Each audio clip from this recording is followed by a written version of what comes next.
Hello everyone. Let's start the session then. I'm Sai Venkatakrishnan, a PhD scholar in the Department of Computer Science and Engineering at IIT Madras. Today's live session, week 5 for the NPTEL course, Blockchain Fundamentals and its Applications. So we'll be discussing any doubts you have in the course lectures up to week 5, and so we'll be discussing those queries. You can either unmute yourself and uh, ask the questions, or you can post it in the chat box. Okay. So in that case, let's get started. Any questions in Bitcoin or Ethereum?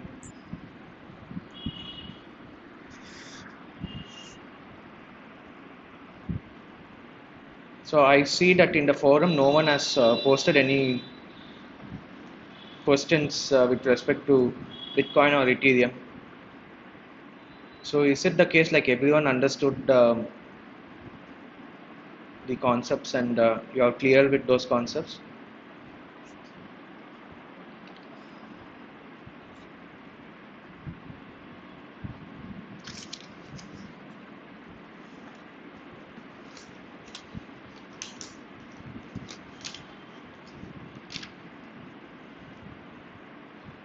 Hello?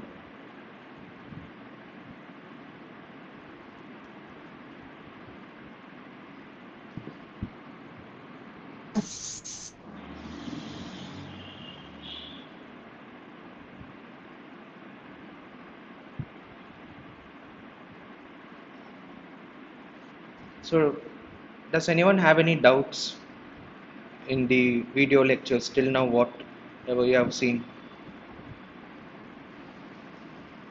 How Bitcoin works, how No, Ethereum. sir. Okay, you don't have any doubts. Okay,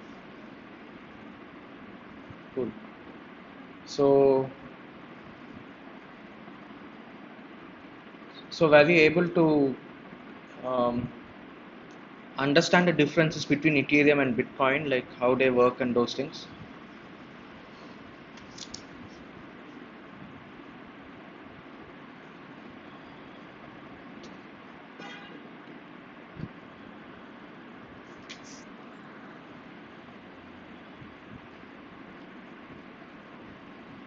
Yeah, hi Sai, Vishal this side. Are you able to hear me? Yeah, yeah, I can hear you, Vishal.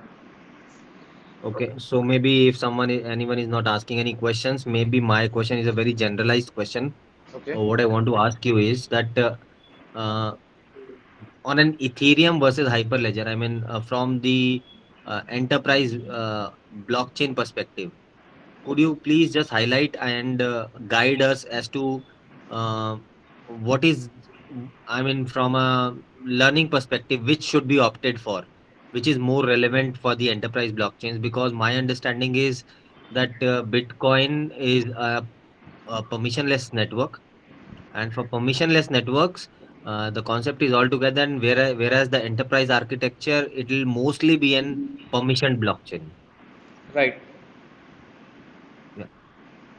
So it, uh, so if you look at the enterprise, as you mentioned, I guess in week 7 or something, the lectures would be about Hyperledger in this course itself, right?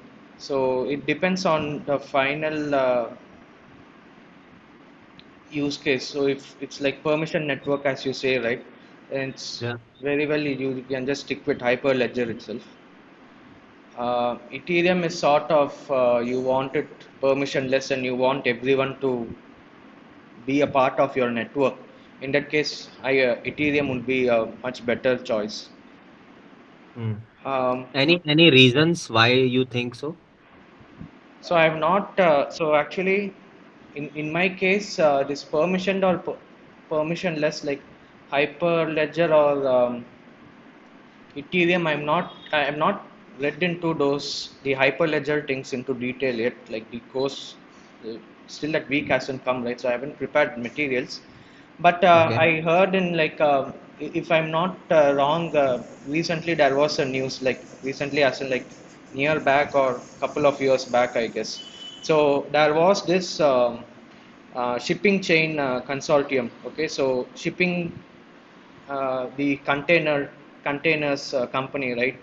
You would have heard Mm. about this company, MERS. Supply chain management. Yeah, supply chain management in shipping terminals and those things. So Mm. out of these three company out of in those shipping terminal supply chain logistics, Maersk is the leader, as in it holds around like 20% share or something, and followed by that some Chinese company like CHL or something like that. Some two three other companies are there. Okay, and what Mm. Maersk did was, since the supply chain was getting too complicated, they tied up with IBM, the Mm. Hyperledger blockchain platform, to get a permissioned network. So Maersk and IBM tied up together, and they started like Hyperledger something, like a Mm. variant of the blockchain platform aimed specifically to solve these supply chain logistics issue. And to become really useful, all the other companies like the Chinese company or some other like uh, all the other companies also have to be part of that network for it to be really useful to everyone, right? So Maersk and IBM went together and asked the other companies to be part of their permission network to ease out the supply chain logistics. But what happened was that none of the other companies were willing to join the network, since Maersk was controlling, like is part of this venture along with IBM, and Mm. they were the based on the shipping volume and all those things, Maersk was the leader, the dominant leader.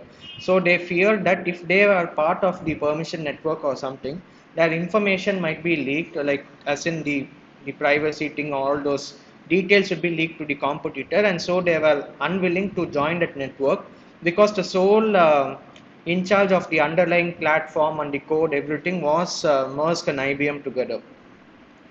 And for a few months, like this dilemma was going on, and they were reluctant to join the network. And later, Maersk and IBM like um, informed to all the other players that okay, like we will not have full control over the network, as in like the code changes or the policy changes, all those things, which was the technical details and all those things, like everyone will sit together and decide on those things. It's not like we are the only owners of the network like that.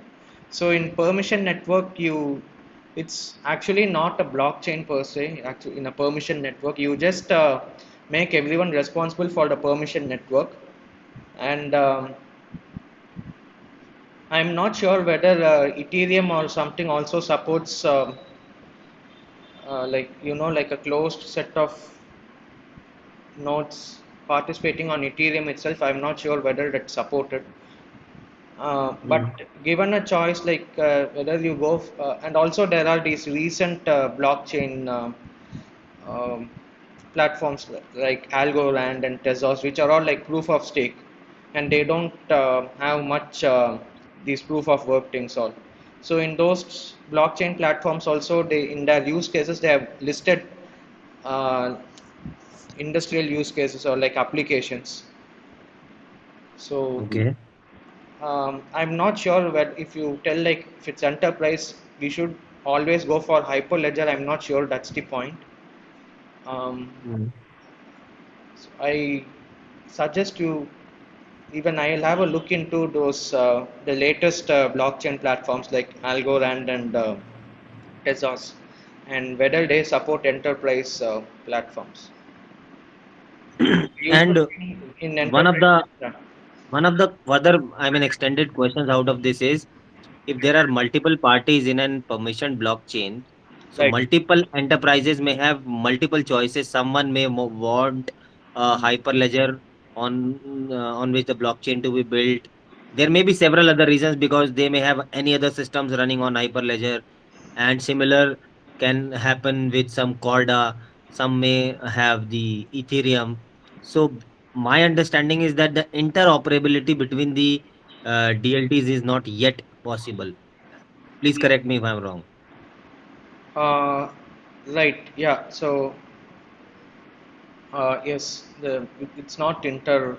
operable. So one thing, um,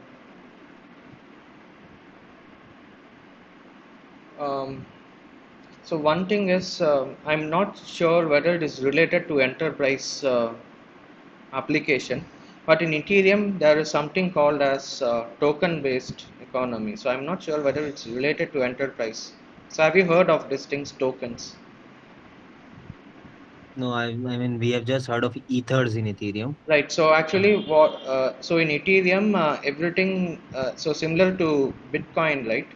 So in Ethereum, it's called ethers. Okay. Yeah, So you pay your gas fees in ethers, and everything is in ethers. And what Ethereum tries to solve is they don't want to be a cryptocurrency. So ethers is not a cryptocurrency actually, similar to how Bitcoin. So Bitcoin, their main goal was instead of having a centralized financial institution, they wanted a decentralized currency. Okay, yeah, but in Ethereum what they tried to solve, or what they tried to achieve, is they want a single universal computer. Okay, where if you run a code or something, every computer in the network will reach the same output. So if you pass a query, all the computers in the network together will execute that code, right? So as in the code is your the contract. Okay, and every node on the Ethereum network would be executing that contract and storing the state changes in its storage, in its database, in its database. Okay, and to utilize mhm, the resources of the Ethereum network. So if I want to execute uh, the contract, right? So um, say it has two memory write operations. It is storing something in the memory, and it does some four arithmetic operations like multiplication and all those things, right? So together the cost of executing these six instructions would be equal to say some 100 way or something. So like one ether is equal to, I guess, 10 power 18 way. yeah, yeah. Okay, so this much you should pay for executing this contract and adding it to the blockchain. And the main use of Ether is to pay for this resources, pay for your code to be executed on the network and get it added to the blockchain. So that is what ethers is used for. That's the main use of ethers, to buy resources on the Ethereum network, to pay for the resources. And so this ethers is called as a native token. Okay. So native token, as in, say if you have a token in real world, when you go to those all those what do you say, um, those arcade game centers are there, right, in shopping malls, Mhm, and those things, like children go and play. So what they do, they yeah, pay some 100 rupees or 200 rupees, and they get in return some 10 tokens or those 10 special that game coins, and they can put it into that slot machine and they can play their games. So those are yeah. actually tokens. They are actually like currency issued by the arcade game center, but those currency does not have any value outside the game center. But inside, they can use that token which was given to them to go and play games. So similarly, Ether is the token which is issued so that you can go and participate in the Ethereum network and execute the code and use the resources on the Ethereum network. Mm, And why it is called a native token is because any interaction you want to do with the Ethereum network, you should have ethers to interact with it, to pay the gas or anything. So that is why it's called native token. And so when I tell native token, then is there a chance that other tokens can be created? Yes. So there are other tokens which are called, so there is a standard called ERC20. Okay. So mm, you can create tokens out of Ethereum. So this is called as token based economy. So there is like a huge interest and subject research going on into how to use these things efficiently in business case models and all those things. So as in like what I mean by token based economy is I can create a a contract code, smart contract code, and I can create something called as I can create a token. Okay, and this token value will be like say I create this token name is giga. Okay, I can have add some value to the token, as in um, uh, 1 giga is equal to 0.00001 ether. Okay, so I can initialize the smart contract with some ether value. Say if I initialize it 100 ethers, right? Then the giga, the I can create a new token called giga, and I can distribute this token to all the users who want to be part of my economy. So say you want you are okay, let's take an example like you are running a browser. Okay, and in that browser, or you usually the ads would be coming up in the site, right? All those pop-up ads, Google will release those ads and all those things. And sorry, so Google will release those ads and all those things. And what happens is usually in the centralized model, we view the ads, and who gets the profit is Google gets the profit, because Google and the website publisher. Because in that specific website, say you are going and looking at some website, say geeks4geeks.com, and studying an article, in the site some advertisement will be popped up, and if you click on that advertisement or something, the website publisher gets some chunk of the advertisement fee, and the remaining goes to Google. But as a user who sees the advertisement, we are not getting any fee, and it just for like and sometimes Google spams us with so many advertisements.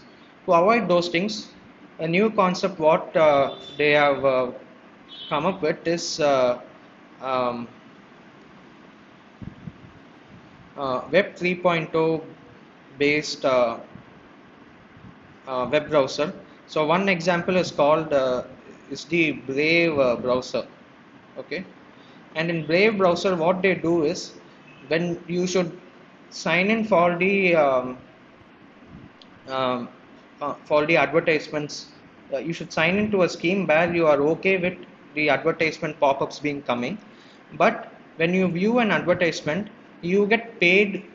You get paid to your account. So they value your time and they give you some part of the amount. Say like for showing that advertisement, Brave browser gets around like 10 coins, means out of that 2 coins they will give it to the website where you see that advertisement, and some coins, say 2 coins, they will give it to you because you are spending your time to view that as advertisement, so it is given to you, and the remaining coins they keep it to themselves. Okay, like the So who advertisement. is issuing these coins? So that's the catch. In a normal um, in the normal scheme, if you take like if you want your currency to be Indian rupee, right? Then what's the issue is, each time you want to send some coin, if the browser wants to send some coins to me, I should give them my account number and all those things. It becomes a lot more complicated. But now in Web 3.0 based solution, what they do is they introduce a new token called BAT in Brave browser, which is Brave Attention Tokens. Okay, and you Mhm. can Google this and see. So in Brave, attention tokens is nothing but one ether would be equal to like some 10,000 bat, or probably more, I guess. Okay, so what they do is um, they create a smart contract, okay, called as BAT token. And the smart contract, what they will do is every smart contract will have some ethers deposited in its account. Okay, so this smart contract, say it has 1,000 ethers or something. So this 1,000 ethers, what they will do is they will convert into something called logically, okay, not so everything is digital over here, logical entities only. So logically, these 1,000 ethers, they will equate it to like 10 power 10 BAT tokens, okay, brave attention tokens, and this they will distribute to the users who are viewing the um, advertisements. And so the users would have to key in their the public addresses, or they should create a wallet and they should configure it with the Brave browser. And once they do that, each time they view the advertisement, they will get some Brave attention tokens, and those transfers would be logged onto the Ethereum blockchain. And once it reaches some sufficient amount or something, right, say you once you receive like 1,000 uh, BAT tokens, something like that, you can convert that into Ethereum Ether tokens back, and you can execute smart contracts and all those things. So this Brave attention tokens as such does not have any it cannot buy you any resources, but within your model of business, where you are paying them in this currency or in this form of tokens when you view the advertisement in the browser. So like this, in Ethereum, you need not stick with this ether value itself always. You can create a new token on your own. It can be of some value or it cannot be of any value. It's up to your choice. Okay, and with that token, you can um, try to come up with an application based on that, revolving on that token. So here they created a Brave attention token, and to participate in that Brave browser advertisement viewing and all those things, they are paid in this token units, and later they can swap it back to Ether, and from Ether they can, I guess, sell it to dollars and get it as currency. But usually the case is they won't um, they won't they will usually stick with this BAT token, and um, they will stick with this they will just convert it to Ether and use it on the network itself, like that. So here, like this just one example, there are so many tokens which are created out of Ethereum, and all these tokens are based on their application, whatever they want to create. So one application is like this Brave web browser. The other application is you want um, you want some decentralized storage network, or you want a decentralized social media application or something like that. So based on that, whoever is wanting is willing to join that social media application network, they should all be instead of paying in ethers, they will all be buying some tokens to participate in that network. So it's like one layer of abstraction on top of ethers. So this is what is called as token based economy, and the thing is, it is not something like private. It's like open to everyone, but they are building custom business applications based on these form of token based economy. So this like a slight divergence from the video lectures, but this is like a cool topic which is yet to reach its full potential in the blockchain spectrum. And one of the key um, ideas driving this Web 3.0 based solutions, right, is this token based economy.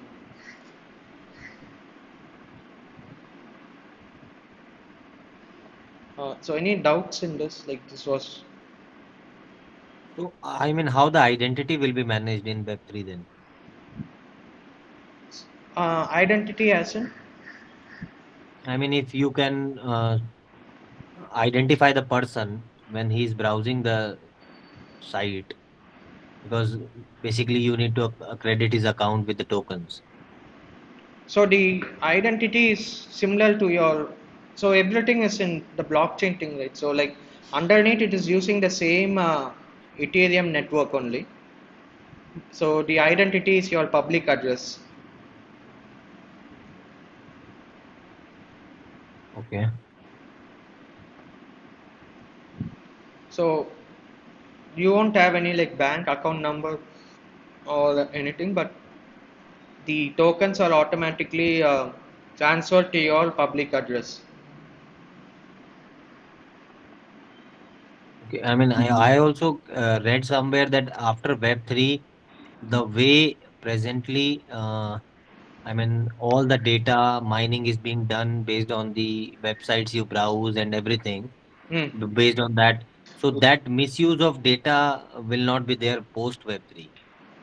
Right, because you get paid and everything, it's like somewhat decentralized and And you can control if you want to reveal your identity or not. yeah, exactly. So like even I am currently using the Brave browser only, but in India we don't have that facility for the back tokens. But compared to Mhm. when I log in using Google Chrome, I see so many pop-up advertisements. But automatically in Brave, like by default, the advertisements are stopped and it will be shown only if I opt in. Okay. So that is our choice. Yeah.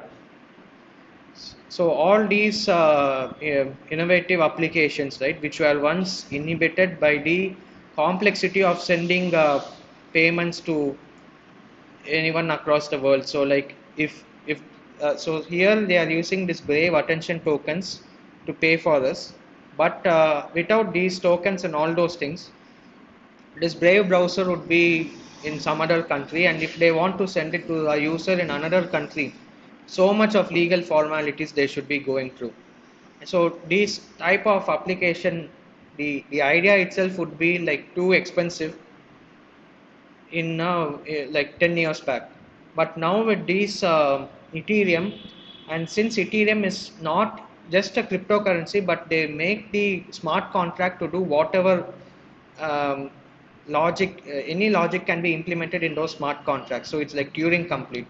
So owing to that, it is easy for anyone to create a token to be used specifically for a particular application, and use that easily distribute those tokens to others who are participating in that business application.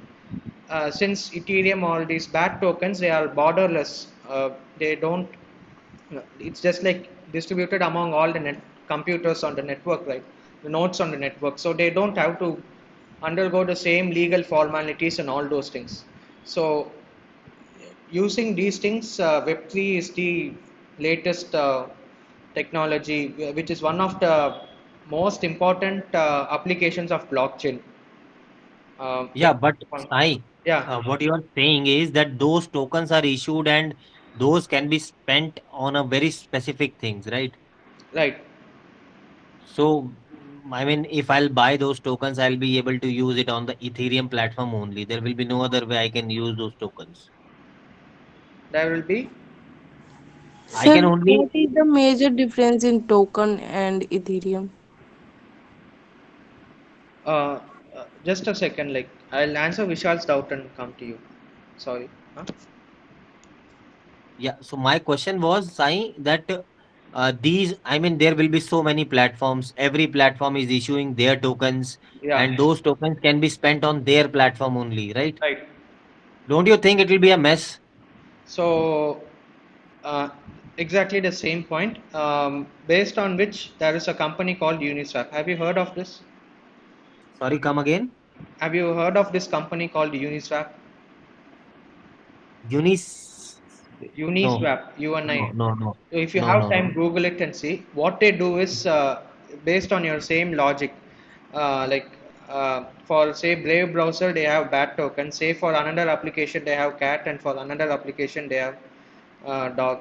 So Mm. many like n number of tokens they can be having, but everything is based on Ethereum only. Okay. So Okay. what this Uniswap application does is it's like how your foreign exchange works, right? From Indian rupee to US dollars, if you want to convert, there will be a price. One US dollar equal to like 80 rupees or 70 rupees. In the same way, one bat would be equal to some X cat or something like that. So this Okay, but Uniswap that all adopt. all should be there on the Ethereum only, right? Right, yeah. So everything should be based on Ethereum. I guess so. This I'm not fully sure of Okay. whether everything should be based on Ethereum. But what they try to specify is everything. I guess it's Ethereum only. Yeah, it's Ethereum only. So everything should be ERC20 standard. Okay. So ERC20 standard as in, if you take if you take this Ethereum as the network, right? This ethers. So this ethers is actually um, by default managed by the Ethereum. The so whatever you download the code for the Ethereum, right, from the internet and all those things, and you start a node, a full Mm. node or a light node, anything, right? So as part of that node itself, it recognizes ethers. Everything, the gas fee, everything is in ethers only. But Mm. the tokens, whatever you create, like this BAT tokens, they are not recognized by default.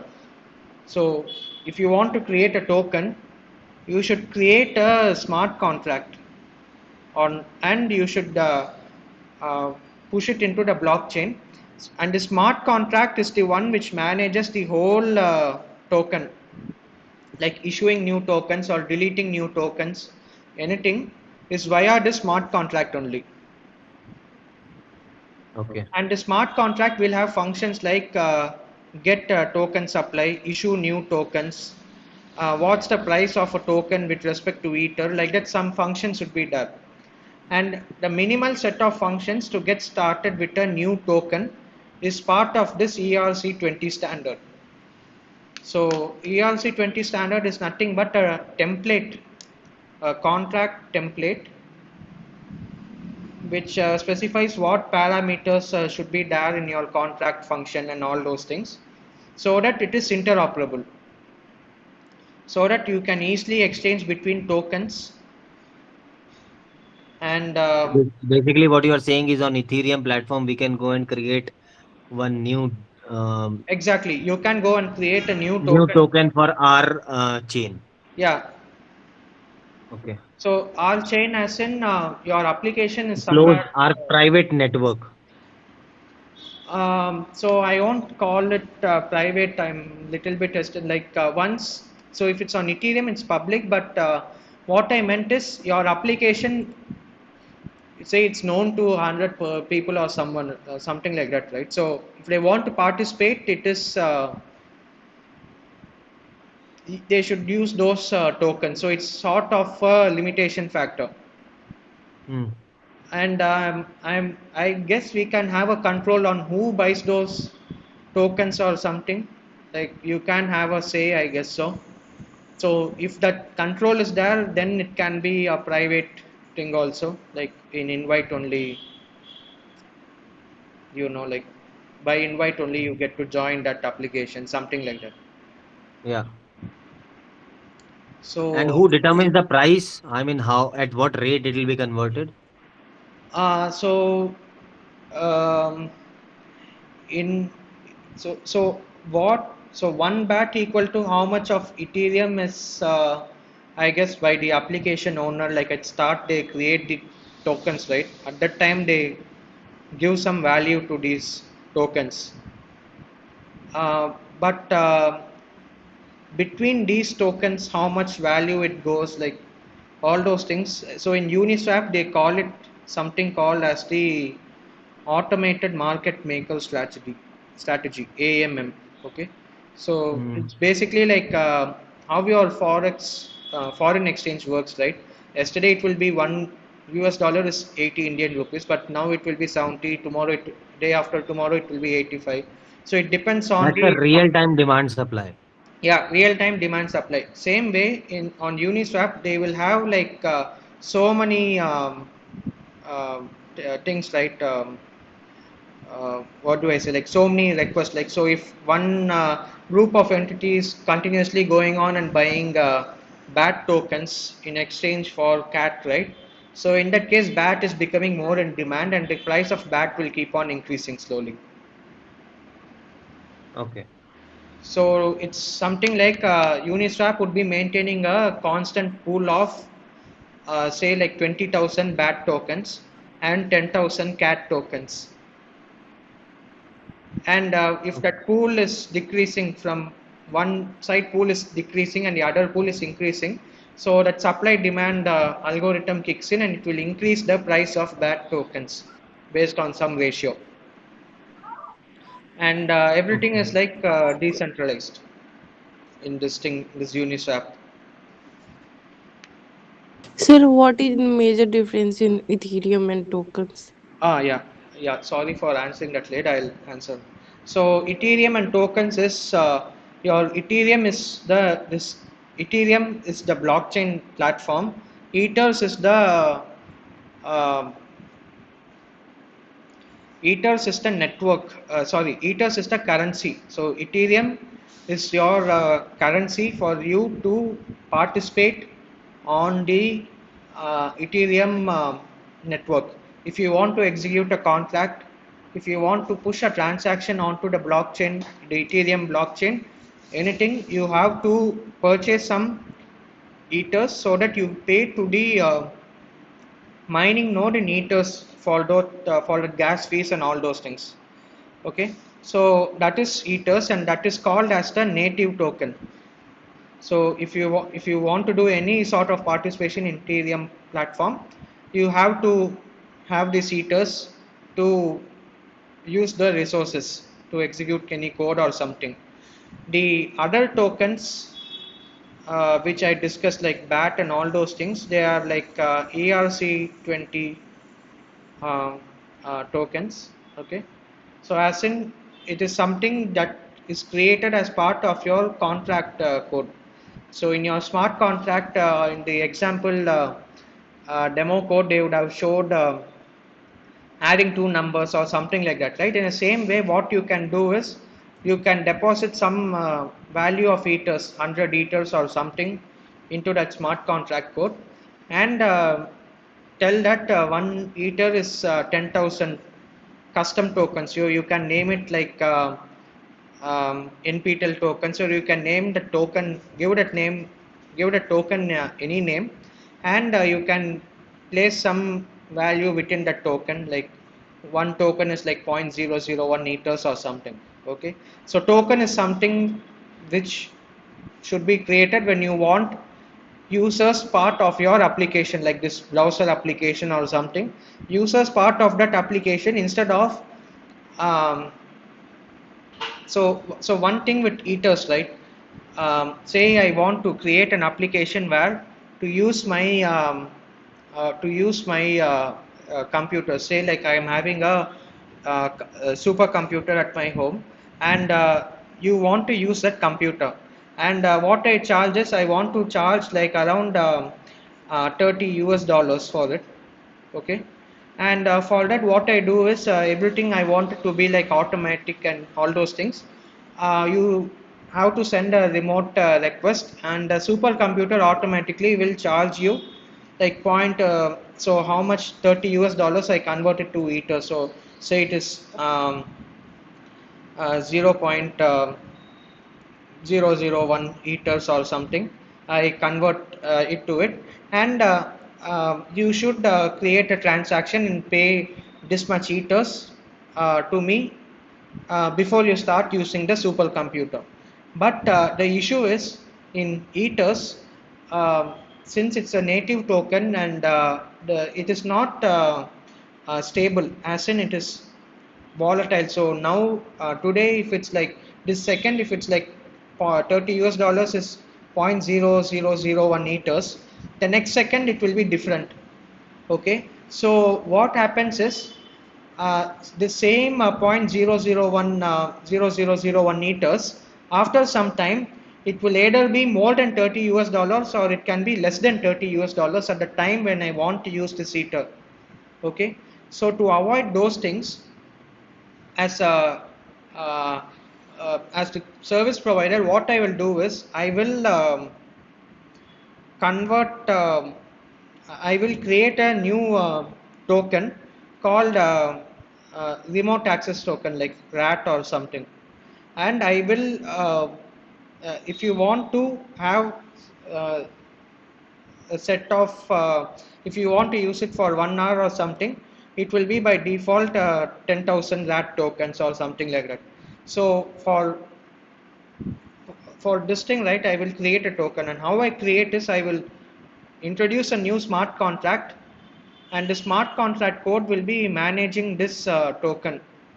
So I will give this contract name like rat contract, and it will be managing this rat token. So if you want to send some amount to me, like in terms of this rat tokens or something, you should execute a function in this smart contract. Whereas in ethers, if you want to send some amount to me, you need not execute any smart contract. You can just directly specify the destination address and create a transaction and send it. But if you want to send some tokens, like this custom tokens, you should compulsorily execute a smart contract. So if you can just view this pictorially, like as in Ethereum is the native token, and you can um, create multiple custom tokens, token 1, token 2, 3, like that, multiple custom tokens you can create on top of this Ethereum in the form of smart contracts. So this is the main difference. Okay, sir. Thank you. Yeah. Okay.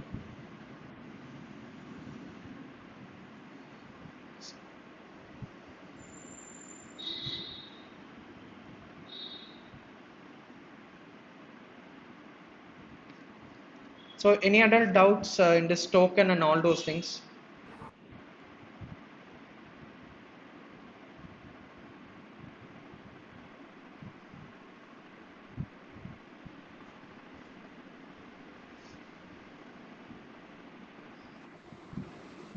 Hello, Hello? Yeah. am I audible?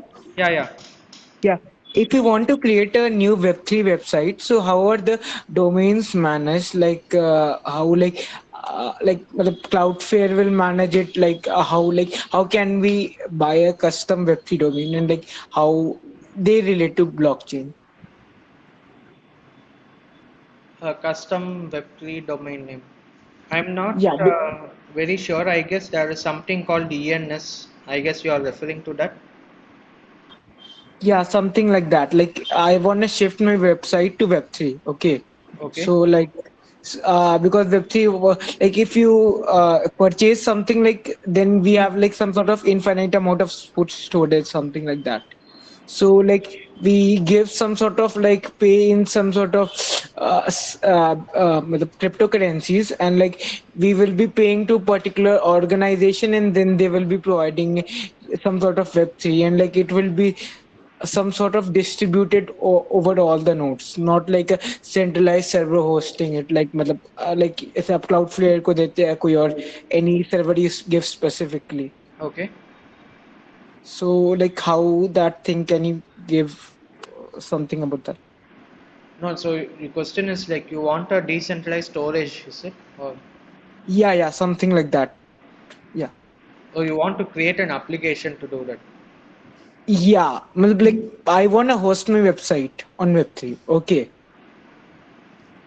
Okay, so Because okay, like मतलब like ऐसे brave में भी होता है ना कि IPFS some sort of like एक होता है कि अनस्टॉपेबल डोमेन का कंसेप्ट आ जाता है जहाँ पे okay.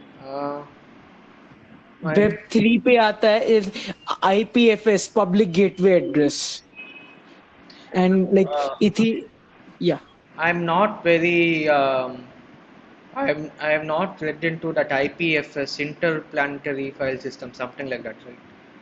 Yeah, something like that. Yeah, हाँ, I have मतलब not उसी studied that IPFS and those things, so I have like little knowledge on that.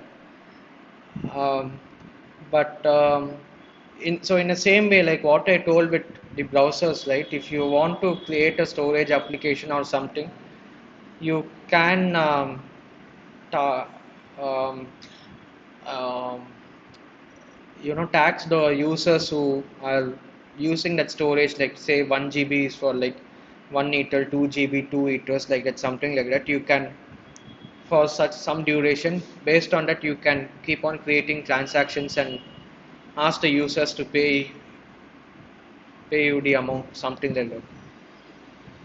Good.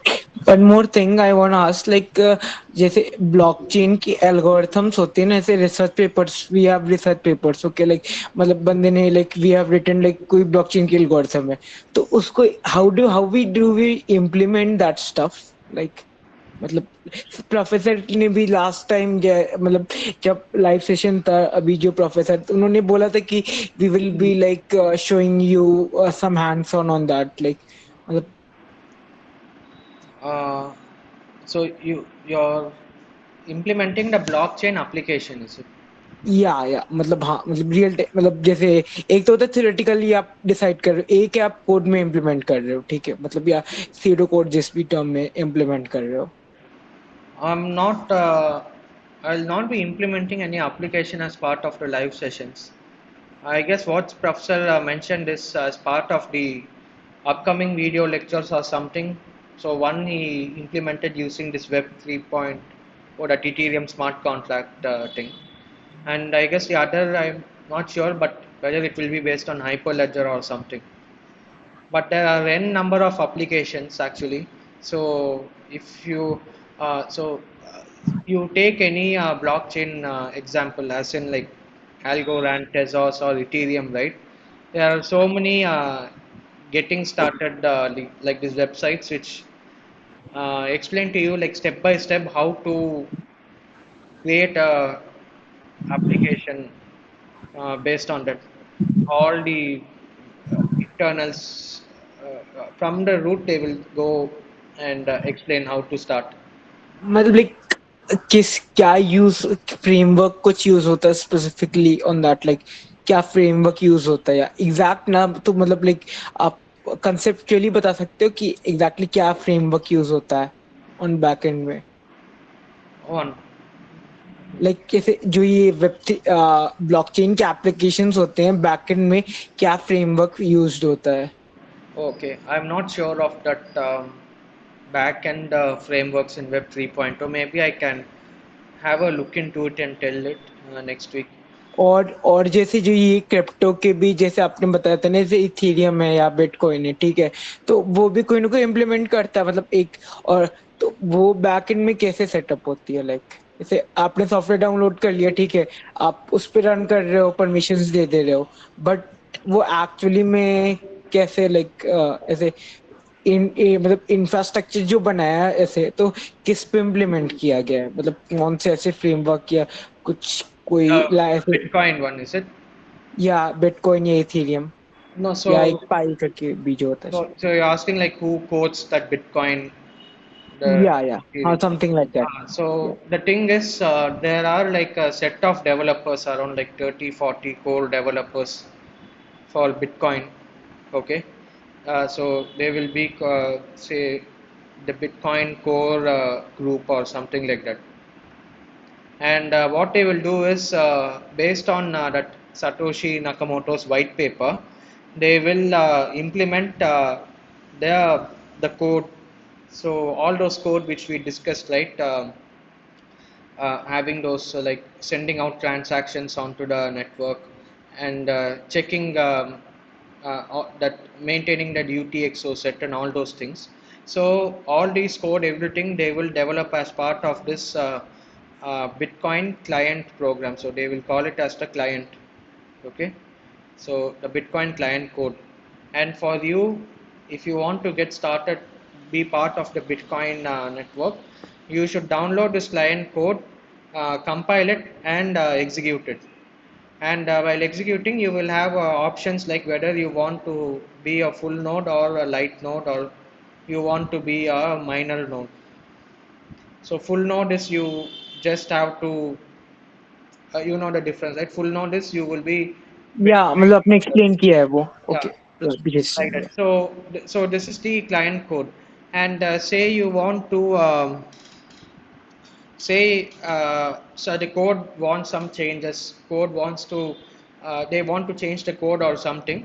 It is up to this 30-40 developers to decide what is the best course of action and to implement those changes in the Bitcoin client code. But it is up to you whether to follow their implementation, or you can change. It's actually this there is like a centralization aspect, right? So they tell Bitcoin is decentralized, but all your code is now in the hands of 30 to 40 people who wield who wield enormous power, and they are able to manipulate all the code decisions or code changes whatever has to be done. But even though it's a small group, whatever changes they do is reviewed by others, as in like all the other nodes should accept it, and they should get that code, compile it, and execute it. So even if they try to add some malicious changes to the code, or like do something wrong in that code or something like that, which benefits only a subset of miners or something like that, no, the other nodes in the network would right away refuse to execute that client code. And the thing is, this client code, whatever this 30 to 40 core group developers give out, is just like a reference implementation, and it will be usually given out in like C++, Python, like that. But say now it is now like new languages are being invented, right? So like the Go language and Rust and all those things, which are more faster and secure and those things. So individual developers or companies will re-implement this client code in these languages and give out. So finally, the languages can be different, but it should be in line with this reference implementation. As in, Some sort of yeah. Same set of standard जो उन्होंने decide कर लिया है. Exactly structure same होगा पर वो actual implementation अलग हो सकता है. Yeah, so the actual implementation will be different. So checking whether the previous use like a double spend operation is happened or not, maintaining this UTXO set, the semantics, everything should be same, but they can add in some optimizations or something without affecting these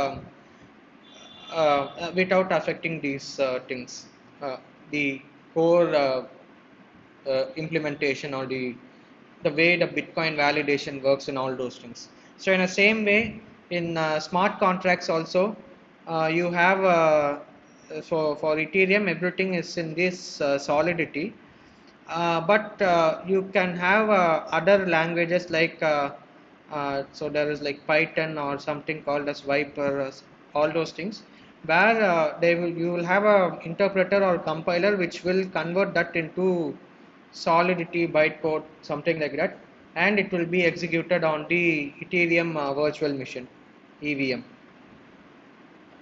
So there are multiple development tools like that. So one thing is like Truffle or something, I guess, which is used to develop these smart contracts. Like it's like an IDE or something, I guess. Okay, and yeah, all those things.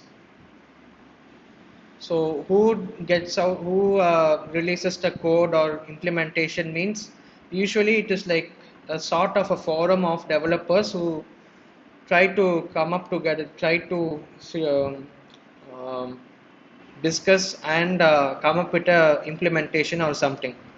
So in Bitcoin, the white paper is somewhat obsolete. It just tells um, the original idea of Bitcoin, whatever Satoshi Nakamoto had written, but the reference implementation will be the latest implementation. So Say if you read the white paper now, which was released in around 2008 or 9, when you compare that with the reference implementation is actually the code itself, and it will have very minute details which was not discussed in the white paper.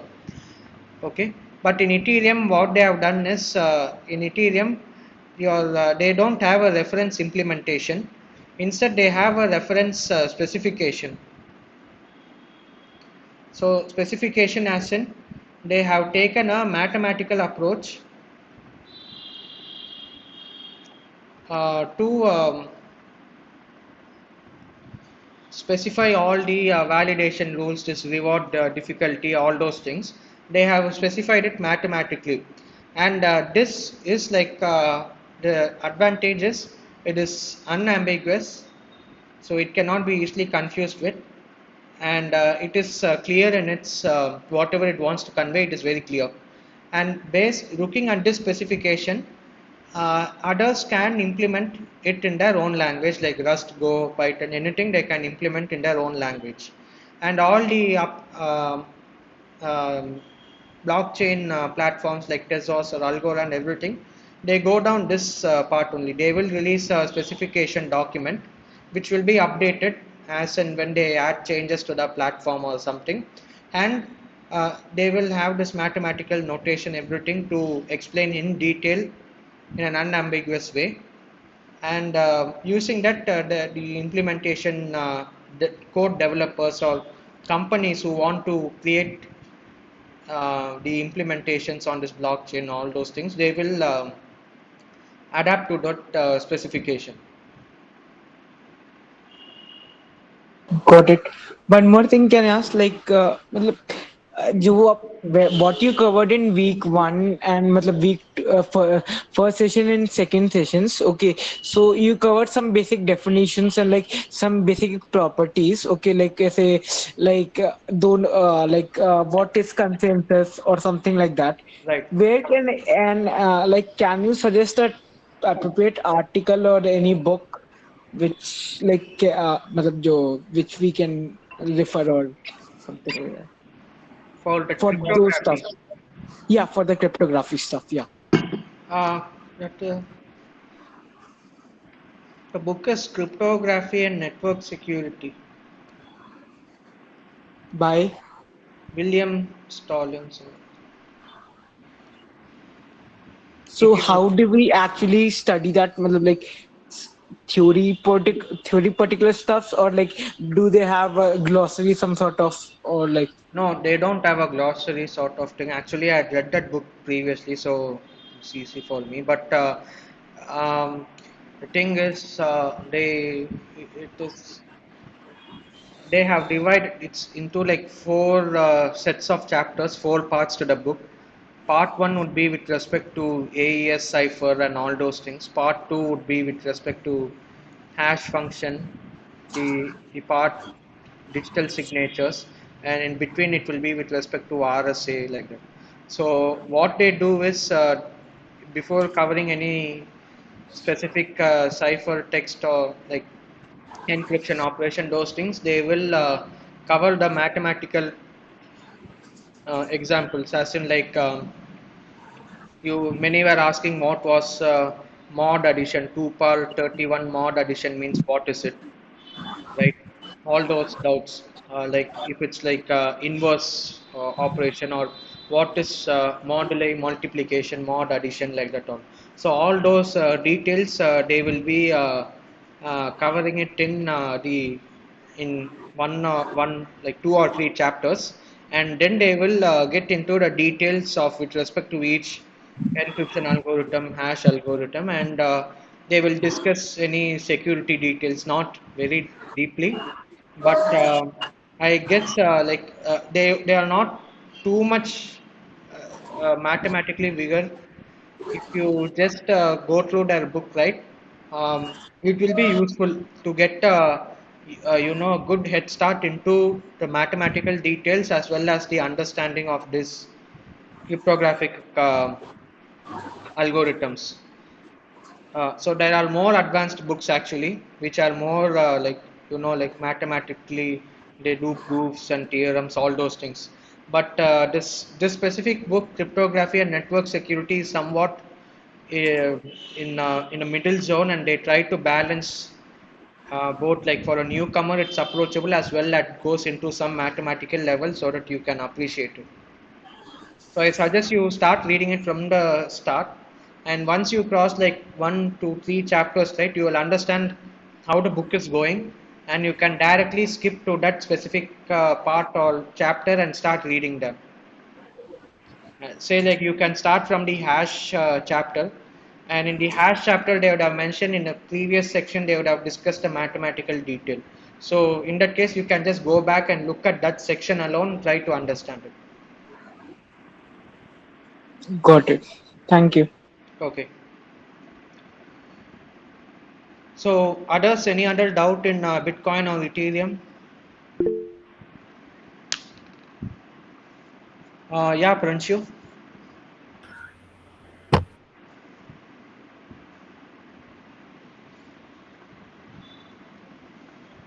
Hello. Pranshu, you have raised your hand. You have any doubt or? 1 minute. Yeah. Sir, I want to ask about fungible token and non-fungible token. I think Yeah. Ethereum is a fungible token. So how can we differentiate between this is a fungible or this is a non-fungible? Yeah, good question. So, what we mean by fungible and non-fungible. So, what's the literal definition of fungible and non-fungible is when you take a currency note, 10 rupees Indian currency note, leave out the serial numbers at the beginning, at the side. All okay. Those are like, no. If you want to go and buy some uh, biscuits from a shop, right? Say it is 10 rupees, means you take out any 10 rupee note, you give it to them, they will give you the biscuit. The only thing is it's not like counterfeit note, obviously, but they don't look at a specific serial number. Okay, it should end with 001, then only I'll accept it. They don't have any such rules. We don't follow those rules or anything. It's just like it should be a valid 10 rupee currency note.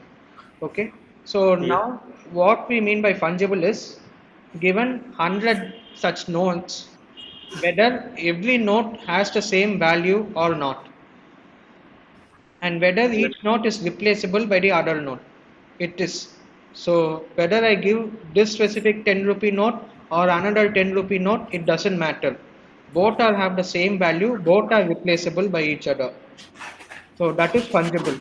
Non-fungible is, say your land or something, right? Say Yes, in sir. Mumbai, you have 1 acre land or something that you cannot exchange with 1 acre land from some village or something like that. So like that's non-fungible. Okay. So in the same way, in Bitcoin, um, so in Bitcoin, what's the Bitcoin actually? It is nothing but a set of transactions. So if you mention, if you want to spend 1 Bitcoin, something like that, one Satoshi or 1 Bitcoin, you want to transfer it to someone, what do you refer to? You refer to a previous transaction output. Okay. So you refer to a previous transaction output. So say Akshay sends it to um, uh, Pranshu, Yes, and sir. you want to send it to me. Okay, don't mind me. You want to send it to Bob. Okay. So now this transaction would be, say, transaction one, and he has given you 20 bitcoins. Means now you will create a new transaction where your input will be referring to this 20 bitcoins. Okay. And now, so this is how a Bitcoin transaction works, and this is how you are sending bitcoins. What you received from Akshay, you are giving it to Bob. Okay, so this is transaction 2. In Bitcoin now, whether say say Akshay sent 20 bitcoins to Pranshu, and no, you're sending that 20 to Bob. Whether this is equivalent to, say, Ganesh sent 20 bitcoins to Pranshu, and you are sending it to Bob. So here say this is transaction 3. Here also the same output only 20 bitcoins, and in a new transaction you are referring to this 20 bitcoins. Okay. Now the question is whether this 20 bitcoins over here, whatever you are spending in this transaction 2, referring to this, is same as this one. Whether these two are equal or not. The answer it's not equal. Okay, because Okay, sir. here it is you identify this 20 bitcoins separately because this is transaction 1's output, whereas this 20 bitcoins is transaction 3's output. So these both are different. Transaction 1's output is different from transaction 3's output, even though it represents the same value, which is 20 bitcoins. So in that case, giving transaction 1's output of 20 bitcoins to Bob is different from the second variant, transaction 3's 20 bitcoins to Bob. So both are different and both are differentiated in your Bitcoin consensus code.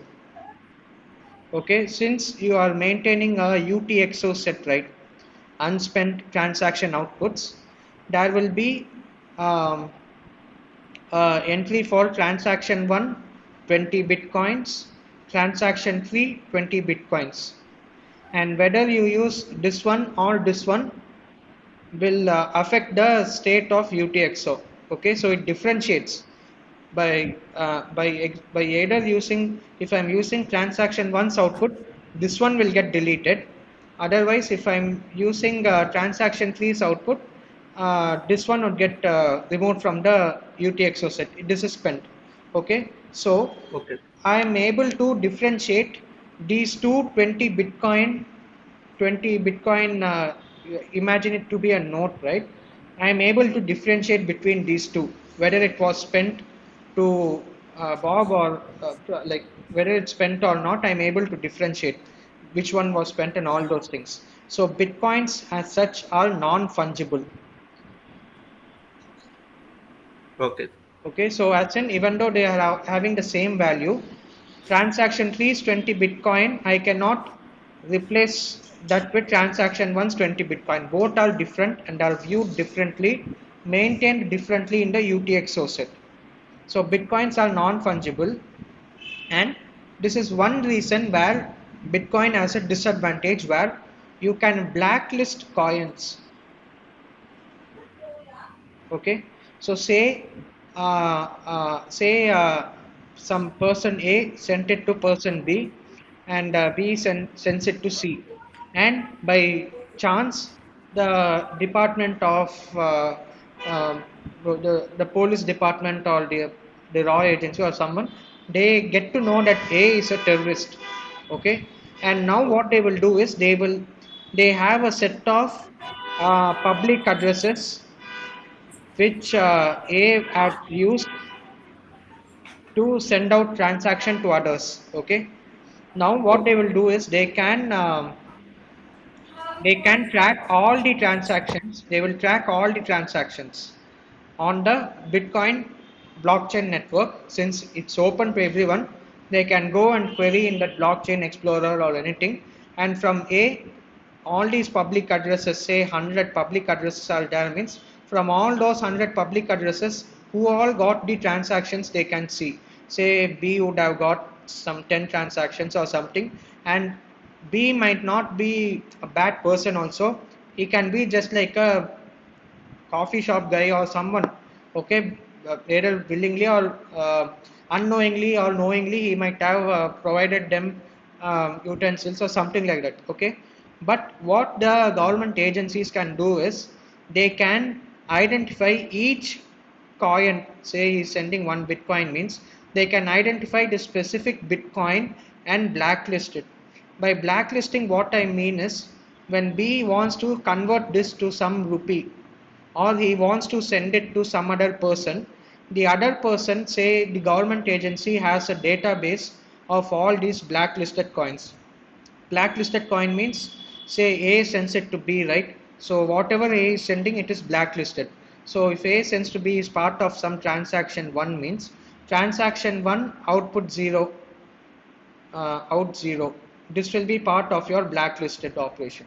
So now if B wants to use this transaction 1's output, whatever is received from A, if he wants to send it to some other uh, node, right, some other person C or something, if the C is a good person and if he is following whatever the government has flagged off, like a potential terrorist income or something, he can have a look at this a blacklisted coin or something, and if he sees that B is using the coins from a transaction from this specific public address which was blacklisted, then he can um, stop that transaction. He can refuse to accept that transaction. Okay, so it is possible in Bitcoin, since everything is non-fungible, every transaction that you are sending is unique in its own self, so it is non-fungible, it cannot be replaced. So usually, like in real world, they tell cash is better, it's more private. They tell like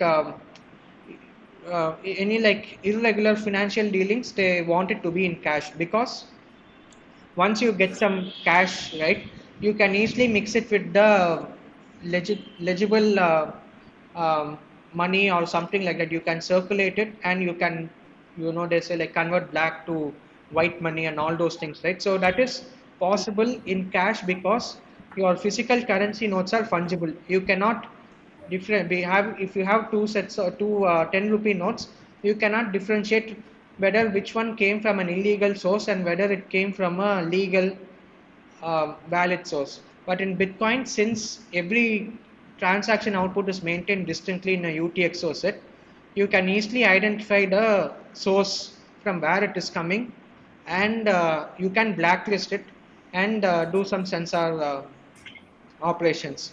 So in a way, Bitcoin, they tell like it's decentralized and all those things. But once if they get to know identity of a person, if they can tie it back to a public key, then they can try to blacklist all the transaction outputs arising from that from those public addresses. So this has actually been used in this has been applied in many examples, as in the FBI, in like the government, US government agency.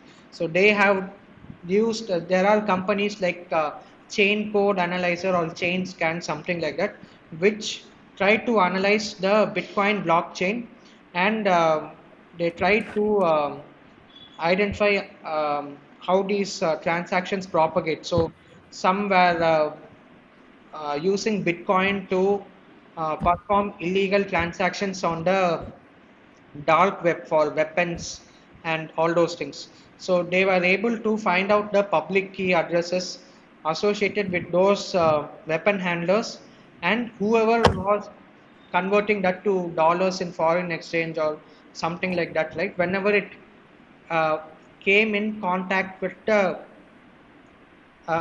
centralized agencies, like say you have this Binance exchange where you want to exchange some bitcoins with US dollars or something, right? So at this time, you will be submitting KYC documents. So at all those places, the government were looking into whether that possible blacklisted coin was being converted to US dollars. And once they observed those, they tracked down those persons and questioned them, and they were able to nab a substantial part of the criminals, right? So that was all possible in Bitcoin. But in Ethereum, if you notice, Ethereum is a account-based model. Yes, sir. So in account-based model, you just have your public key, and you just have the balance amount. So if Okay. you so here it is fungible, as in you can give it does not track individual transaction output, but you can track you cannot track like the individual outputs. So everything is, you just maintain the balance amount. So whether this B this, if he wants to spend one Bitcoin, means he is either spending the Bitcoin sent to him by A, or he's spending some other Bitcoin, sorry, some other ether. Okay, so in that case, whatever ether you are spending, it is not differentiated based on who is sending it to you or all those things. Everything is treated equally, similar to how your cash works in real life. But once again, you are so individual coins you cannot blacklist. Okay, but once you get to identify person with a public key, you can try to find out who the related with whom all they had performed transactions. You can still find out, since it's like a chain of public key transactions. But the token as such is fungible because you don't differentiate between each transaction's output. So you don't maintain a UTXO set. Instead, you just maintain 20 ethers or 30 ethers like that in the balance amount, and each ether within that amount is equally replaceable. It is not separate. This one came from A, this the second one came from B. You don't differentiate that. You don't track those things like how Bitcoin does. So in that case, Ethereum is fungible tokens. Okay, sir. Okay, sir. Yeah, cool. The one other question is, Yeah, if we want to create our personal NFT like non-fungible token, how can we differentiate that NFT with Ethereum? with NFT with the With Ethereum, which is a fungible token, I think. Uh, no, so as I mentioned, right, for that Brave attention tokens, they call a standard ERC20, and for Okay. NFT tokens, there are some ERC7 something, some number. I don't remember it, 720 or 740, something like that. So there is a standard, and in that standard, so basically your non-fungible token is any token you build upon Ethereum is a smart contract code. The Ether token is the native token, which every node in the computer will know how to handle it.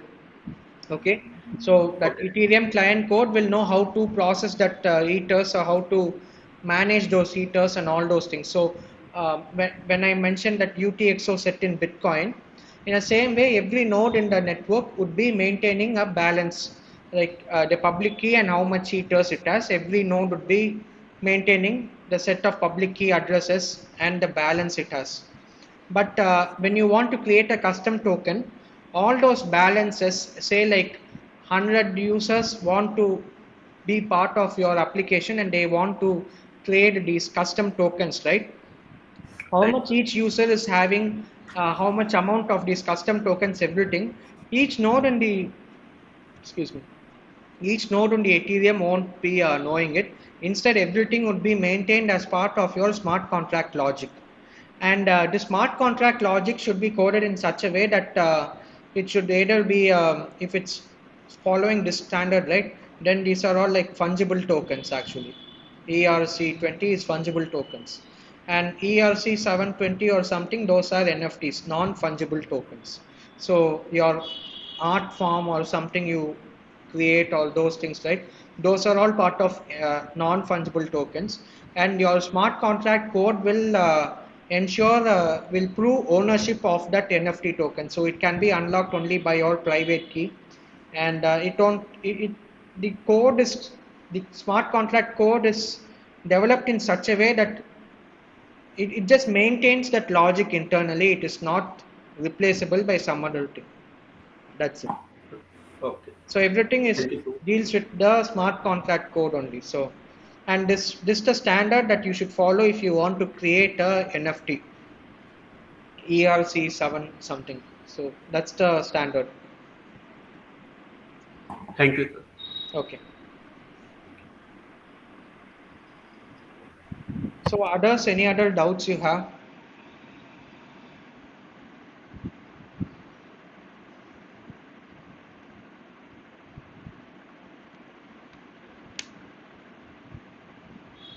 Hello, hello. Sorry, So, where can we access the previous class videos? Like I joined today recently. So, previous class as in the live session videos or the weekly lecture video that released on NPTEL. yeah, so means where can we find them? No, no, I didn't get it. Which ones? The previous class videos, sir, means like week one, week two, like. No, if you go to the NPTEL website, the blockchain website thing, right? Okay, sir. In the sidebar, it will be week one, week two, and week three. The professor's recorded lectures should be there. Yes, sir.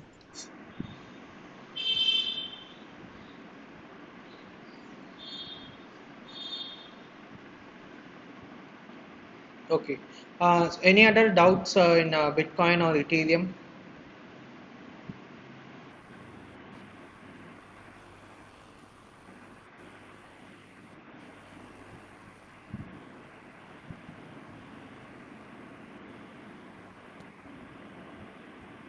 Hello?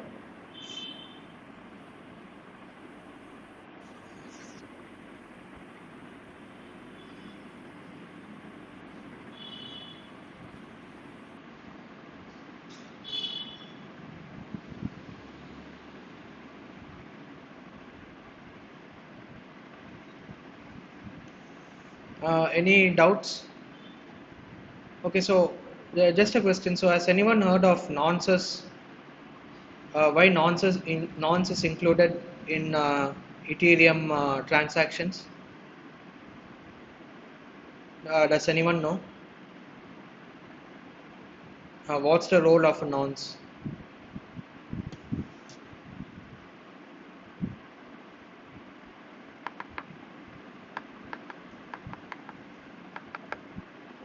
So basically, nonce is like a puzzle. You have to find the value of a nonce, and then based on which you will be given the for mining a block for a new block creation of a new block. Okay. Okay. So, um, that is right. Okay. So that is the proof of work nonce. Okay. So okay. So what I meant is okay. Replay nonce. Has anyone heard of this? So in the Ethereum transaction, so the nonce what you mentioned, Vishal, is with respect to the block itself. So like, if you have a block means which has like 1,000 transactions, you will then try to mine that block, right? But what I'm asking is within that transaction itself, in Ethereum there is a field called nonce field. Have you heard of that? So the nonce that you refer to is the one which is added to the block. That is okay. But here I'm asking with respect to each transaction. Actually, like before and after the transaction, मतलब before मतलब एक each block has a particular hash, तो उस hash के एक function nonce function होता है, तो वो hash पहले ब्लॉक को चेक करेगा और ट्रांजैक्शन के बाद उस ब्लॉक को पर्टिकुलर हैश को चेक करेगा, दोनों हैश सेम होने चाहिए. No, no, no. So that is the block hash. That I agree. So you have to find a nonce such that number of zeros in that overall hash function is less than some value or more than some value. That is the proof of work mining. But that hash is that nonce is with respect to the whole block. If a block has 1,000 transactions means that whole block is given, you have to find that nonce value. But what I'm asking is in Ethereum, every transaction is given a replay protection nonce or something like that. Every transaction is given a nonce value. So this specific nonce value, do you know its significance? Any idea?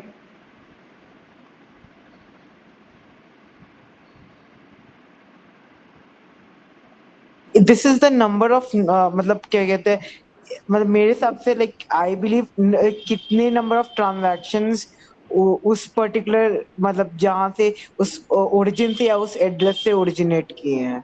Exactly. Number of blocks. That's correct. So the nonce is nothing but why they have introduced a nonce is in Ethereum everything is as I mentioned an account based model. Okay. So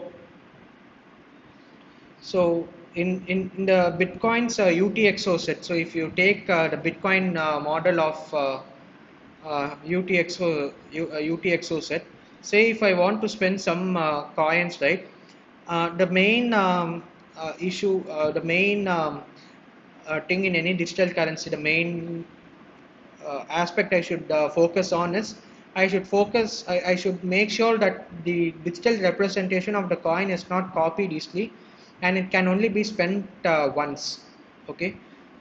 So in Bitcoin, if I want to spend some Bitcoins means I refer to a previous transaction output which should be unspent and is present in the UTXO set. So that is the unspent transaction output. And once if this transaction is committed in the blockchain, that element, this specific transaction output is removed from the UTXO set. And if some other transaction tries to refer to that transaction output, then it is invalid because it is not present in the UTXO set. So by this, what I ensure is it doesn't do a double spending. So it is only spent once.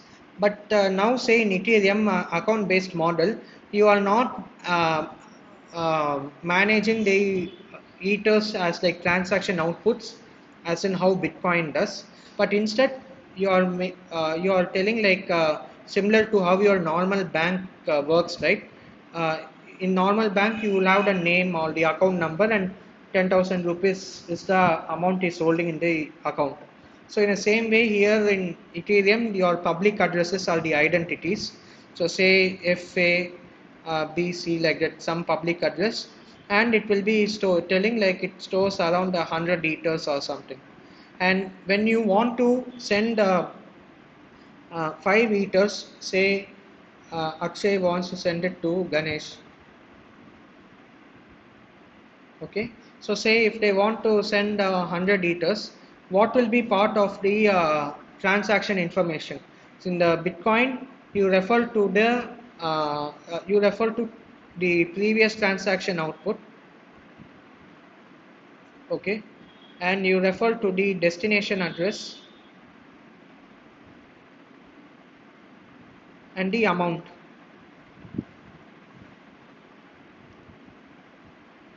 That you want to send, and then you signed the whole thing using your private key, which was the script signature, and then the output thing like script pub key, something like that.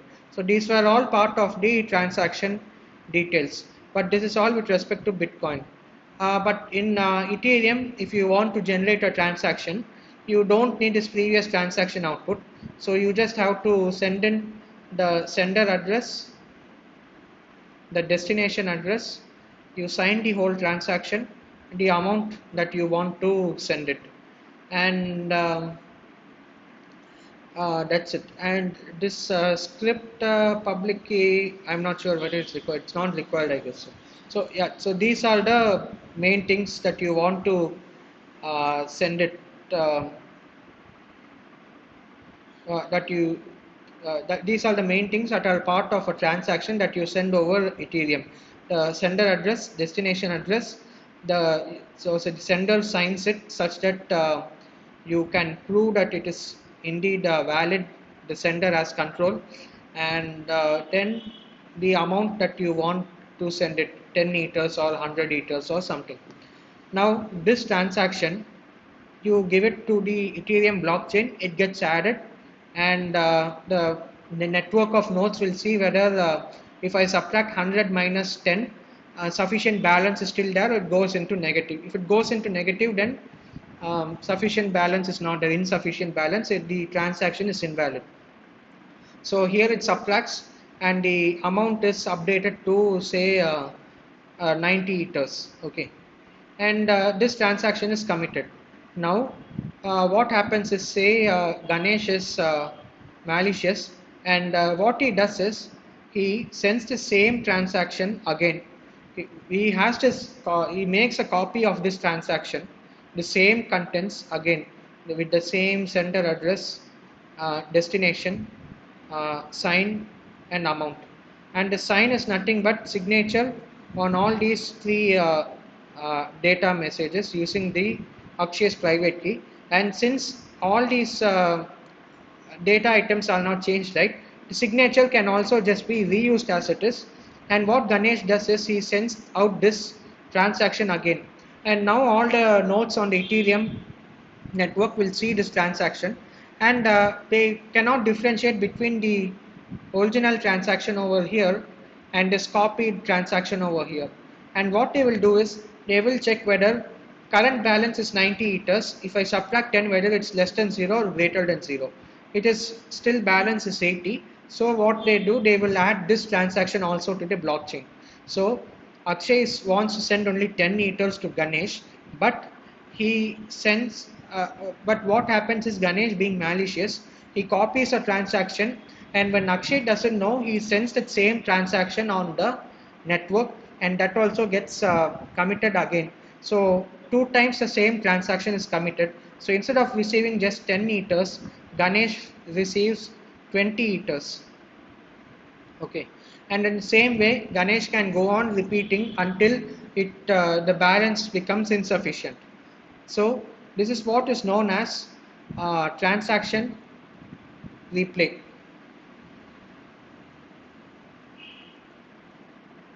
So you are replaying the transaction again and again.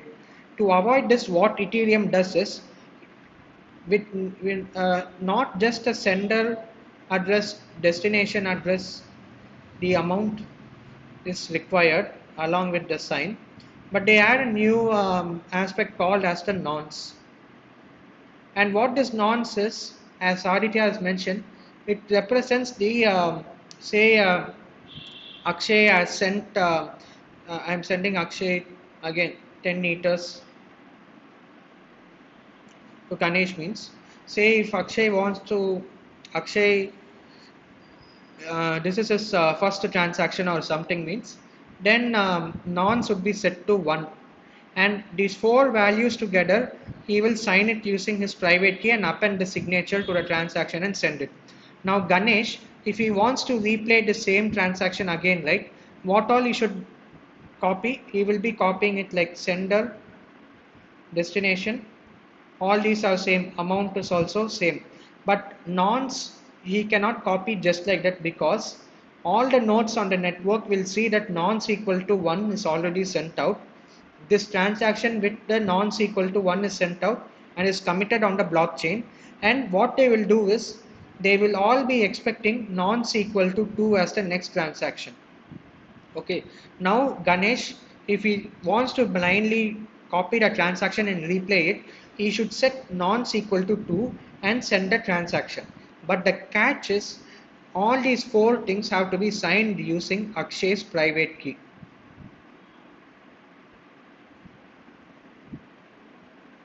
So if they have to sign using Akshay's private key, Ganesh won't know Akshay's private key. So he cannot sign this transaction.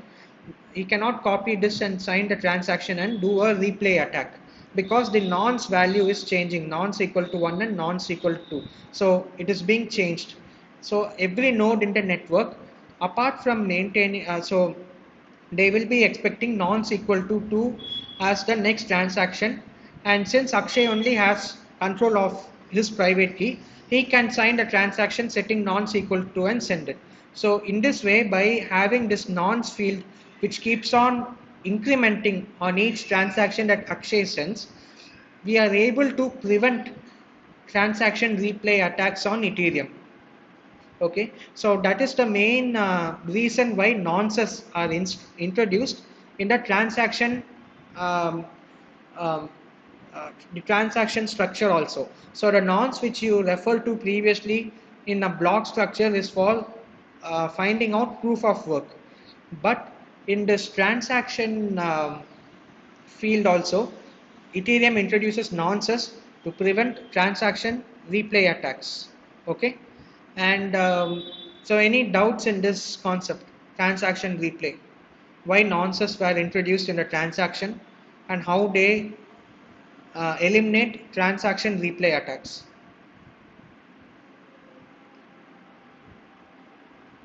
Any doubts?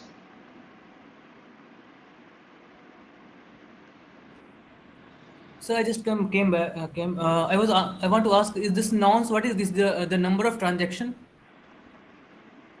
So the nonce is nothing but the latest that transaction number that Akshay is sending out. Okay, sir. Just like an incrementing counter. Okay. How Yes. many Got it. transactions he has sent, that's it. Okay.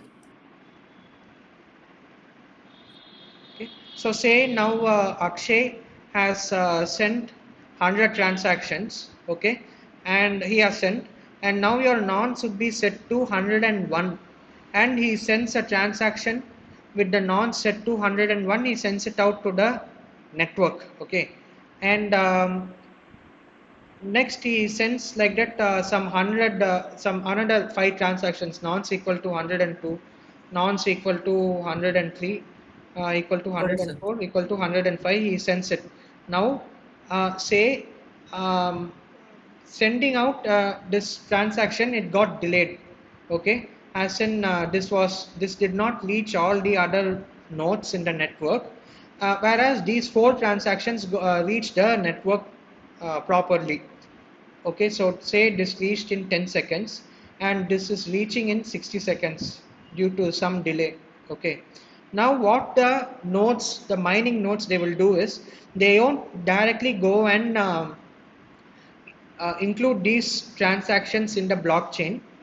They will keep all these things in the memory, as in they'll keep it in the waiting list, all these 4 transactions, and once they receive the nonce equal to 101, which is supposed to be the next transaction after the initial 100 transactions, this is the next transaction. So once they receive this nonce equal to 101 transaction, they will include this in the blockchain and then include all the remaining for 102, 103 up to 105. They will include it in the blockchain. So this is sort of like a serializing effect. Even though you send out transactions in whatever order you want, okay, it will only be your transaction will be included in a serialized way based on the nonces. So say suppose this nonce equal to 101 transaction did not get delivered at all. It was lost somewhere. It got deleted by mistake. Then what happens is none of these transactions would be committed to the blockchain. Okay, your mining node or your full node would be waiting indefinitely to see a transaction in either the blockchain network or it to receive the transaction with the nonce equal to 101. Okay, so it is up to your wallet software or something to notice this type of situation, and once it sees that okay, my nonce equal to 101 transaction didn't reach properly, means then what it should do is it should send out this specific transaction again and ensure that it gets included in the blockchain, because only once this is included in the blockchain, all the remaining 4 would be included. So based on this nonce value only, it will be committed into the blockchain in this order, in the increasing order of nonces. And the uh, and it should be sequential, like it cannot be like just the less than sign, as in like I send nonce equal to 101 and then I can send nonce equal to 103, it will get included. Not like that. Every single nonce value, that incremented counter, it should be added to the blockchain, then only it will add all the remaining transactions. Okay. So any doubt in this concept of nonces and transaction replay?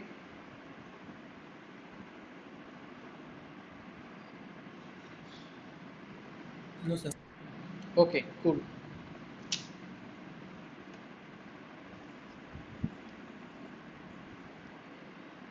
Right. Um,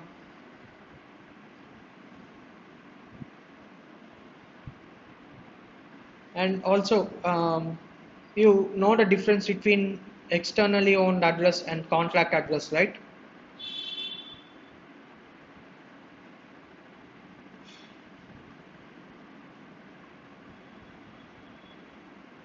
Hello? Sir, is this mentioned in week 6 lecture? Because I've not gone through the week 6 lecture. No, this should be mentioned as part of your Ethereum lectures, I guess. So I'm not. Okay, so sir, I have not gone through week 6 lecture, so No, I'm no. only watched till. Week six is Paxos and those things. This is with respect to Ethereum only. Have you No, gone sir. through that? Yes, sir. I've gone through week 5 Okay, lecture, which is on Ethereum, but it was not their contract address and EO. okay, okay. No, so I just know. So externally owned address is nothing but in your Bitcoin network, everything is a public key and private key, right? So that is what is referred to as externally owned address. Okay. So what they mean is externally owned is you will have a private key owning who's the owner of the corresponding public key. Okay. From which the address was the EOA address is originates. You derived that address in the same way how you apply that SHA algorithm and RIPE hash algorithm to generate a 160 bit Bitcoin address, right, from a public key. So in the same way, um, in Ethereum, those addresses are called as externally owned addresses. And why this differentiation is the other address type is called contract address. Okay. So what I mean by contract address is, say when you create a smart contract, okay, you send out a transaction such that um, you will have a payload which has your smart contract code in that solidity byte code, something like that, and you will be setting a value, something like that, and you will the sender address is your externally owned address. Okay. Okay. So the thing is, every contract when you code, right, it will be given a contract address. So every smart contract is also uniquely identifiable on the Ethereum network. And similar to how you send coins between two persons or two public key addresses on the Ethereum network, right? Like you send two ethers. In the same way, your smart contract code also can have an account on the Ethereum network. So say, uh, so in Ethereum, you will that in those video lectures you would have come across a term called faucet, something like that.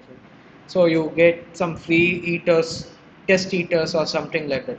Okay, so you can have a smart contract where everyone can go and deposit their money into the smart contract code or something like that. Okay, and for that your smart contract code as such will be associated with an address, and that contract will have some ether amount. So say um, your smart contract uh, uh, say you want to send some place some amount, say like two or four, like all the four board of directors of the company have to uh, sign or execute the transactions together such that the some amount is unlocked or that smart contract executes, something like that, like. So what you can do is you can create a smart contract such that it will require four public key signatures, four signatures, private key signatures, and it will have a logic such that only once all that four private key signatures are there, it will check the signatures, and then it will have some value stored in its uh, value associated with its contract address, say 20 ethers or something like that. Though that many ethers, it will send it to the destination address, something which is specified to the smart contract. Okay, so any uh, uh, just like in Bitcoin, how public private key addresses are there, in Ethereum, those similar type of addresses are called externally owned address. As in, you will have a private key which owns that public key representing that address. That is EOA. Whereas contract addresses, you won't have a corresponding private key. You will just be having the public key of the contract address. None can control the contract address. None, like no one has like individual authority over that contract address. So say once I give out a so once if I create a contract and I publish it in the blockchain network, right? So if this contract say does some logic, if it is published on the blockchain network means no one owns the smart contract individually, because this contract address is created based on the hash of whatever code contents is there, and a random value or something like that. And usually how a public key private key address is created is first you will create your private key, and from that you will generate your public key. Okay, and the rule is given your private key, I can generate the public key, but the vice versa cannot be possible, because using the public key I cannot find out a private key. So in the same way, that's how externally owned addresses are created. But a contract address, what they do is they don't generate a private key first. Instead, they just generate this public key address. Okay. The now it becomes impossible for anyone to find a corresponding private key, since it's mathematically difficult. Okay, exponentially difficult. And so once a contract is published on the network, okay, you what happens is anyone who knows the contract address can execute the contract code on the network. There is no censorship or anything which stops you from executing a smart contract on the code on the Ethereum network. So it is important that you encode some logic into the smart contract code, such that it allows, maybe like differentiates anyone who wants to execute this smart contract code, or those who are allowed to execute or those who are not allowed to execute. Okay, so if you all are interested, I can explain how these contracts are created in Ethereum terminology and this contract address and all these things next week, uh, if you are interested. Yes, sir. Okay, cool. Sir, So I wanted to ask, these new cryptocurrencies like Ethereum or paid, or there are a lot of cryptocurrencies, right? So basically, are there some kind of smart contract? Because if I need to search those cryptocurrency in my wallet or while making transaction, I need a contract address. So are there some kind of contract, smart contract? I didn't get it. Sorry. So like if I want to search for some cryptocurrency, if I want to buy some cryptocurrency from decentralized exchange, I need the contract address of the that cryptocurrency to search it. So No, does it? no, those are not contract addresses. What I meant by contract addresses. So what I meant by contract address is it can be so say so in the video lectures they created a smart contract to add two numbers, right? That will have a contract address. And when so say in Ethereum I mentioned you will be you will be having the sender address, you will be having the destination address, you will be having the value, and you will be having a payload, something like this. Okay. So here the value is the amount that you want to send, like 20 ethers or something. The destination address is to whom you should send it, and the sender is your address. Okay. But now if I want to execute a smart contract, how will I execute a smart contract? How will I initiate a smart contract in the first place? So at the destination, I will specify the contract address, and the value 20 ethers is the value I want to deposit in that contract address. So in the account-based model in Ethereum, I mentioned the you will have your public key address, and it will be maintaining the amount it's told in that thing, right, associated with that address. So in the same way, your contract address will also have an amount stored every contract. So here I want to deposit some amount of money into the contract address, something like that. Then I will say if I want to execute a transaction or execute a smart contract code, means I should send out a transaction in this format where my destination address refers to the contract address, and the value can be 0 or it can have some value. If it's 0 means then I'm not depositing any amount in that contract address. If it has some value, then it means the amount is incremented. So that contract is now the owner of the 20 ethers or something. And the payload is say I want to add two numbers or something, right? I should pass some parameters. Or if I want to execute a specific function within that contract, smart contract means all those instructions I will be passing as part of my payload.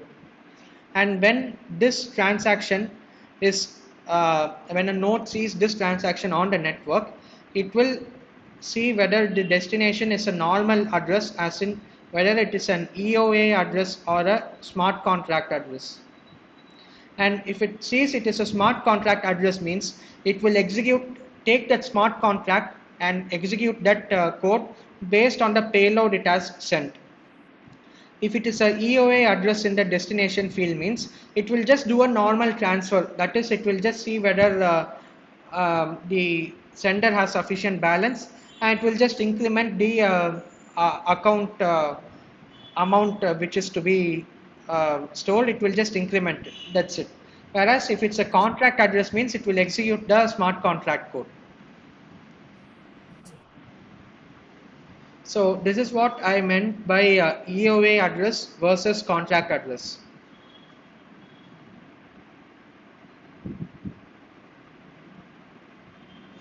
Right. So any doubt in this EOA versus contract address? No, sir. Okay. So in that case, I guess it's 5, 6 now. Okay. So if there are no other doubts, when we can wrap up this session, I will, as suggested, I'll explain how these contracts are created, as in the transaction field format, and how these contracts are created, and the terminologies like this contract address, EOA address next week, because I thought these were explained in the video lectures. I thought so. I didn't go through them fully. Can you share this like particular whatever you have written along with the like on the like your spreadsheet? Yeah, sure. Okay. Thank you. Yeah, sure. So next week I will explain those contracts in detail, as in like what you can do and all those. Okay. I'm actually attending this for the first time, the live session. Is Right. there like any Telegram channel or any WhatsApp group where we can interact and ask our doubts? So I am pretty active on the forum actually, the blockchain forum. Do you know that on the NPTEL? Yeah, yeah, yeah. Right. So like in first 3 weeks or something, I guess everyone were pretty active, and I was answering to those questions. But as it advanced, actually it become less active. So if you have any doubts, you can post it in the forum. And just one suggestion is, before you post it in the forum, just have search through the forum and see whether the doubt has previously been asked and answered or something like that. And if it's not done, you can post it in the forum. And all the live sessions are recorded, and we I have a YouTube playlist actually. So the previous 4 week live sessions are there in the YouTube. You can find that YouTube playlist in the sidebar actually when you enter into the blockchain course platform. In the side, Yeah, that yeah, yes. problem solving session. So there is the YouTube playlist.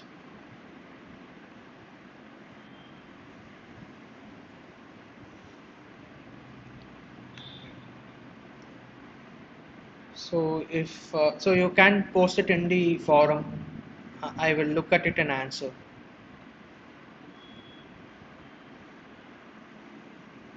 If is that okay? Did I answer your query? Yeah, yeah. Okay, cool. So in that case, if no other doubts are there, then we can wrap up the session. Thank you so much for attending it and making it interactive.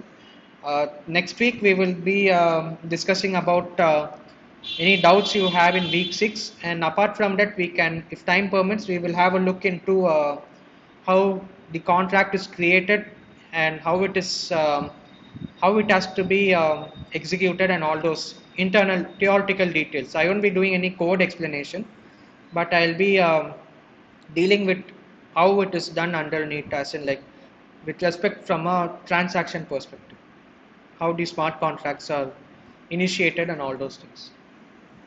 Okay, Okay. thanks a lot, everyone. Thank you. Thank you, sir.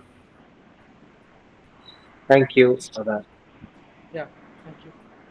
Thank you. Yeah, thank you.